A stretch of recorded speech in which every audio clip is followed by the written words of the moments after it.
Hello beautiful ladies and handsome gentleman's. তো এখন বাজে 7:30, মানে 7:30টার সময় আমার টিউশন আছে। আমি এখন বেরোচ্ছি আর তারপর এসে মাধ্যমিকের রেজাল্ট দেখতে বসবো 2025-এর, মানে আমার না।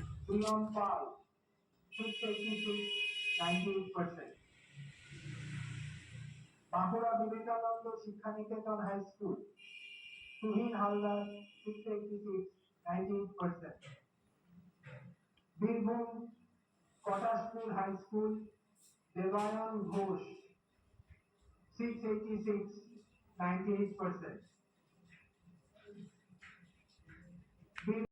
হ্যালো গাইজ, তো এখন টিউশন থেকে এলাম, খেলাম দিলাম অ্যান্ড মাধ্যমিকের রেজাল্ট দেখলাম। আমার নিজের রেজাল্ট না, অফকোর্স। এবার তোমরা বলতে পারো যে তোমার রেজাল্ট নয়, তো এত এক্সাইটমেন্ট কোন দিক থেকে আসছে?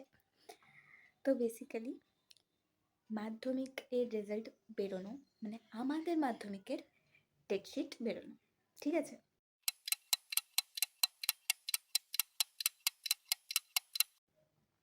আমরা মাধ্যমিকে মানে রুটিনটা পেয়ে যাব কিছুদিনের মধ্যে। ফার্স্ট তো লোকের কথা একটু একটু এদিক ওদিক জানতে পারবো, তারপরে অফিসিয়ালি মধ্যশিক্ষা পর্ষদও জানিয়ে দেবে। কিন্তু সমস্যাটা হচ্ছে যে আমার মাথায় না, মানে খুব ডেঞ্জারাস ব্যাপার, মানে আমার মাথায় না খুব ডেঞ্জারাস ব্যাপার স্যাপার ঘুরতে থাকে। যেমন হচ্ছে আমার মাথায় কোশ্চেন আসছে যে এক্সপেরিমেন্ট হয় কোন সাবজেক্টসে? Most of the time maths and history. এইবার অলরেডি ম্যাথসের সাথে এক্সপেরিমেন্ট হয়েছে, তাহলে কি হিস্ট্রি কোশ্চেন কঠিন আসবে?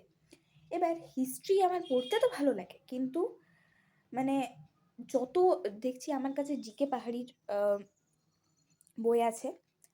তো কি হয়েছে ব্যাপারটা, আমাদের স্কুলে শচীন্দ্রনাথ মণ্ডলের বই ফলো হয়। নাও শচীন্দ্রনাথ মণ্ডলের বইয়ে কিছু জিনিস আছে এক্সট্রা, অত্যন্ত বেশি না, মানে হিস্ট্রির জানার তো শেষ নেই বাবা। যত বই এক্সট্রা ইনফরমেশন তত ভালো আর্টসের সাবজেক্টের ক্ষেত্রে। এবার ওই ইনফরমেশনগুলো আমার কাছে নেই, ওগুলো আমি কোথা থেকে পাবো? তো এই জিনিসগুলো যদি হিস্ট্রির কোশ্চেন ডিফিকাল্ট হয়, তাহলে 2-3টে বই পড়তে হবে, খুব ডিফিকাল্ট ব্যাপার হয়ে যাবে। তো এইসব জিনিসপত্র আমার মাথায় ঘুরছে অ্যান্ড টেনশন হচ্ছে। মানে টেনশন আমার এখন হচ্ছে, কিন্তু কিছুক্ষণ পর আমি আবার ঠিক হয়ে যাব, আর আমার ঘুমও পাচ্ছে। যাই হোক, এখন প্ল্যান বানাতে হবে সব কিছুর। তো এটা হচ্ছে লাস্ট টাইম যখন সিনিয়রসদেরকে দেখছি টিভির সামনে। এরপরে আমাদের ব্যাচের মাধ্যমিক ক্যান্ডিডেটসরা বলবে যে আমার এই সাফল্যের পেছনে ড্যাশ ড্যাশ ড্যাশ এর অবদান অনেক। তো বেশ নস্টালজি ব্যাপার স্যাপার। নেক্সট ইয়ার মানে আমি মাধ্যমিক দেবো, বিশ্বাস হচ্ছে না আমার। তো মোট কথা, আমার কাছে এগুলো সব অবিশ্বাস্য ব্যাপার, কিন্তু অবিশ্বাস্য ব্যাপার হলেও তো যাহা সত্যি তাহা আমাদেরকে মানিতেই হবে, কিছু করার নেই। সরি, আমি কি গুরুচণ্ডালী দোষ করলাম? যাই হোক, জানি না। এখন বাংলাটা দেখো, গুরুচণ্ডালী দোষের নামে মনে পড়লো যে সমাস আছে, সমাস শিখতে লাগে 6 মাস। তো দেখি। আচ্ছা, তোমাদের কার অভিষেক কেমন লাগছে? অভিষেক আজকে আমাদের বাংলা টিউশনে পড়া হলো, তো আমি বুঝতে পারলাম, বাট হ্যাঁ লাস্টের দিকে না একটু মানে ব্ল্যাঙ্ক হয়ে গেছিলাম, আমি জানি না কেন। বাট মানে অতটাও খারাপ না যতটা বলা হচ্ছিল। সরি, ক্যামেরার সামনে আমার হাত চলে এসেছে। তো যতটা মানে এটা নামে বদনাম করা ছিল ততটা খারাপ না। সো ঠিক আছে। তো এবার দেখা যাক, চলো। আপাতত আমার এরকমই হালকা ফিলিংস আসছে মনে। তোমাদের কেমন লাগছে আমাকে কিন্তু কমেন্টে জানাতে ভুলো না। মানে আমি জানতে চাই যে আমারই এরকম আজব ফিলিংস আসছে নাকি সবার সাথেই হচ্ছে। তো that's it for today's video. Bye bye, take care and love yourself. 2000 years later. তো বেসিক্যালি আমি এক্সাইটমেন্টে কথা বলতে পারছিলাম না, প্লাস যাতে আমার কথাটা ভালো করে শোনা যায়, দ্যাটস ওয়াই আমি হেডফোন ইউজ করছিলাম, কিন্তু এখন আমি ওসব ছেড়ে দিয়েছি।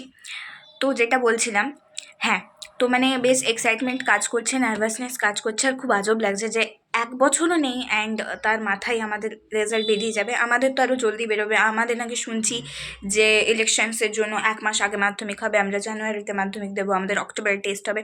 সো সময় একদম নেই। তার আগে দুর্গা পূজা আছে, দেন তার আগে আমার জন্মদিন আছে। সো বলতে গেলে আমাদের কাছে সময় আছে 3 থেকে 4 মাস। তার মধ্যে সবটুকু প্রিপেয়ার করা is not a very easy task. তো দেখা যাক এবার কত দূর কী হয়। তার আগে আমাকে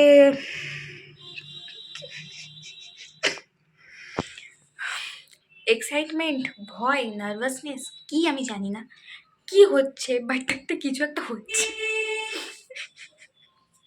হিস্ট্রির নামে যেটা বলছিলাম না, হিস্ট্রির নামে ভয় পেয়ে আছি খুব, কারণটা হচ্ছে যেমন শর্ট কোয়েশ্চেনের পার্টটা দেখছি বেশ কঠিন ছিল। যেমন ইতিহাস হলো বিজ্ঞান, তার বেশিও নয় কমও নয়, এটা কে বলেছিল? পিউডি বলেছিল। শচীন্দ্রনাথ মণ্ডলের বইয়ের ফার্স্ট লাইনে, মানে ফার্স্ট প্যারাতে ইতিহাসের ধারণার ওই ফার্স্টের টপিকের ওখানে লেখা ছিল। আমার বান্ধবী ওটাকে আন্ডারলাইন করেছে, কিন্তু পরীক্ষায় যে ওটাও মাথা থেকে বেরিয়ে গেছে, বিকজ ওই জায়গাটা থেকে কোয়েশ্চেন দিয়ে দেবে এটা এক্সপেক্টও করেনি। স্কুলে যদি এমনি হচ্ছে তাহলে মধ্যশিক্ষা পর্ষদ তো করতেই পারে এরকমটা। তো মানে বইয়ের এক একটা লাইন পড়া ইজ ভেরি ভেরি ইম্পর্ট্যান্ট, ঠিক আছে? মানে একটা লাইনও মিস করা যাবে না। এবার এই মুহূর্তে আমার মনে হচ্ছে যদি এবার কতগুলো বই পড়বো, একটা ইতিহাস বই পড়ে শেষ হচ্ছে না, দুটো তিনটে করে কি করে শেষ করবো? আর ইতিহাস সাবজেক্ট আমার পছন্দের, আর আমি জানি আমার অঙ্কতে মার্কস করবে, বিকজ অফকোর্স অঙ্কতে আমি ছোটো থেকে খুব একটা ভালো একদম মার্কস পেয়েছি, বা 100তে 100, 50-এ 50 এমন আমার মার্কস আসেনি কোনোদিনও। আর হায়েস্ট আমি অঙ্কতে পেয়েছি হচ্ছে 100তে 80, আর লোয়েস্ট আমি বলছি না, 100তে 80 পেয়েছি, মানে 80 ওয়াজ হাইয়েস্ট। লোকের দেখেছ, মানে অঙ্কতে বলে 100তে 100 পাওয়া খুব সোজা, কিন্তু অঙ্ক আমার মাথাটা খেয়ে দেয়। এবার অঙ্কতেও মার্কস যদি কমে যায়, আর যদি হিস্ট্রিতে মার্কস কমে যায়, আমি নিজেকে নিজে ক্ষমা করতে পারবো না, because I love to read history, I love to know about history. I will definitely going to study history further because I love it. এবার অঙ্কতে মার্কস কমবে, ফিজিক্যাল সায়েন্সে যে মার্কস কমে সেটাতে সিলি মিস্টেক হতে পারে, ফিজিক্যাল সায়েন্সের কনসেপচুয়াল কোয়েশ্চেন থাকলে সেখানে মার্কস কমতে পারে। ওকে, তো সেসব জায়গায় মার্কস কমছে, তো হিস্ট্রি, জিওগ্রাফি, লাইফ সায়েন্স এগুলোতে মার্কস বাড়াতে হবে। এগুলোতে মার্কস কীভাবে বাড়ানো যায় যদি তোমরা জেনে থাকো আমাকে প্লিজ কমেন্টে জানিও। যদি আমার কোনো সিনিয়র ভিডিও দেখছে তার জন্য বলে রাখি, তোমাদের ফিউচারের জন্য অনেক অনেক শুভকামনা। প্লিজ গিভ মি আশীর্বাদ দাও, ঠিক আছে? বাই।